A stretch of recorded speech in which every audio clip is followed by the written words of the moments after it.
प्रिय विद्यार्थी, हम पढ़ रहे हैं अर्थशास्त्र कक्षा 12, जिसमें आज का हमारा जो टॉपिक है वो टॉपिक है अल्पकालीन लागत।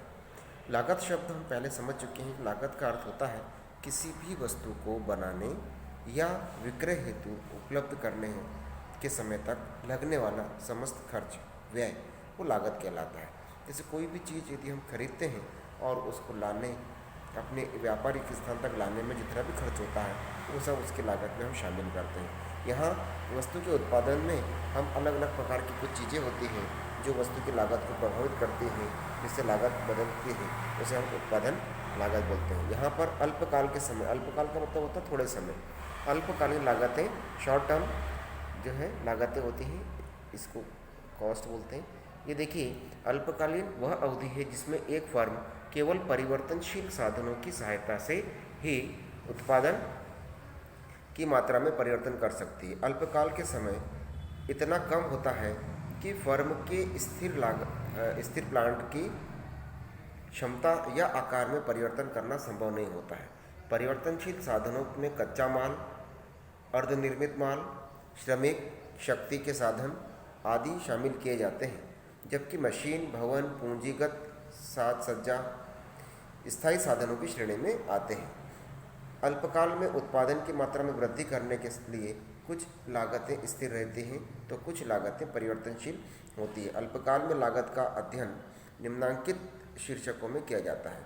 जैसे हम देखें कि यहाँ कुछ पॉइंट्स दिए हुए हैं जिनको हम अल्पकाल के समय पर, जैसे कुल स्थिर लागत यानी टोटल फिक्स्ड कॉस्ट, जिसको हम TCF के नाम से जानते हैं। कुल परिवर्तनशील लागत, टोटल वेरिएबल कॉस्ट, यानी जो परिवर्तन होता है, उत्पादन की मात्रा बढ़ती है तो कुछ खर्चे बदल जाते हैं तो वो वेरिएबल कॉस्ट में आते हैं, परिवर्तनशील कीमत में आते हैं। नेक्स्ट है इसके बाद कुल लागत यानी टोटल कॉस्ट। फिर है औसत कुल लागत या औसत लागत यानी एवरेज टोटल कॉस्ट और एवरेज कॉस्ट। औसत स्थिर लागत, एवरेज फिक्स्ड कॉस्ट, औसत परिवर्तनशील लागत, एवरेज वेरिएबल कॉस्ट, और सीमांत लागत यानी मार्जिनल कॉस्ट। नीचे एक तालिका के माध्यम से इन सभी लागतों को स्पष्ट किया गया है। देखिए, हम इस तालिका को समझने का प्रयास करते हैं, इसमें किस प्रकार से वस्तुओं के उत्पादन में परिवर्तन होता है। यह यूनिट ऑफ आउटपुट यानी हम किसी वस्तु का उत्पादन करते हैं तो 1 से लेकर 8 तक यदि हम यूनिट बनाते हैं तो पहली यूनिट में टोटल फिक्स्ड कॉस्ट हमारा जो है वो 200, मतलब एक इकाई बनाए किसी वस्तु की तो भी 200 रुपये लगना है। 2, 3, 4, 5, 6, 7, 8 इकाई बनाएंगे तो भी फिक्स्ड 200 रुपये हमें लगना ही है। मतलब ये टोटल फिक्स्ड कॉस्ट हमारी जो है वो 200 रुपये, एक इकाई बनाए तब भी लगना है और एक से अधिक इकाई बनाने पर भी 200 रुपये लगना है। अब वेरिएबल कॉस्ट में देखिए, परिवर्तनशील लागत जो टोटल वेरिएबल कॉस्ट है उसमें एक इकाई बनाने पर कोई चार्ज नहीं लग रहा था, मगर 2 इकाई बनाने पर यहाँ 50 रुपये का अतिरिक्त हमारा खर्च हुआ। तो टोटल कॉस्ट हमारी जो हुई है, जो 3rd नंबर कॉलम में है, वो एक इकाई बनाने पर 200 रुपये और 2 इकाई बनाने पर 250 रुपये हो गई। फिर इसी क्रम में हम देखें तो 2 इकाई बनाने पर अब टोटल वेरिएबल कॉस्ट हमारी 80 रुपये हो गई और टोटल कॉस्ट 280 रुपये हो गई। इकाई बन गई आपकी 2। फिर उसी प्रकार से 3 इकाई, 4 इकाई बनाने पर हमारी टोटल वेरिएबल कॉस्ट जो है, देखिए 0 इकाई पर 0, पहली इकाई पर 50, दूसरी इकाई पर 80, फिर तीसरी इकाई पर 100, चौथी इकाई पर 110, पाँचवीं इकाई पर 115, फिर छठी इकाई पर 125, सातवीं इकाई पर 140, 184। ये इस प्रकार से वेरिएबल कॉस्ट में परिवर्तन आया है। अब इधर टोटल कॉस्ट देखिए 200, 250, 280, 300, 310, 315, 325, 240, 340 और 384, इस प्रकार से ये आया। अब टोटल फिक्स्ड कॉस्ट यहाँ पर पहली 0 इकाई पर आपका डैश कोई भी नहीं था। टोटल फिक्स्ड कॉस्ट आपकी फिर 200, 100, 66.6, 50, 40, 33.3, 28.5 और 25। टोटल एवरेज कॉस्ट यहाँ पहली इकाई पर डैश, 50 पर सेकंड पर 50, थर्ड पे 40, फिर 33.3, 27.5, 23, 21, 20 एंड 23। फिर हम एवरेज कॉस्ट देखें।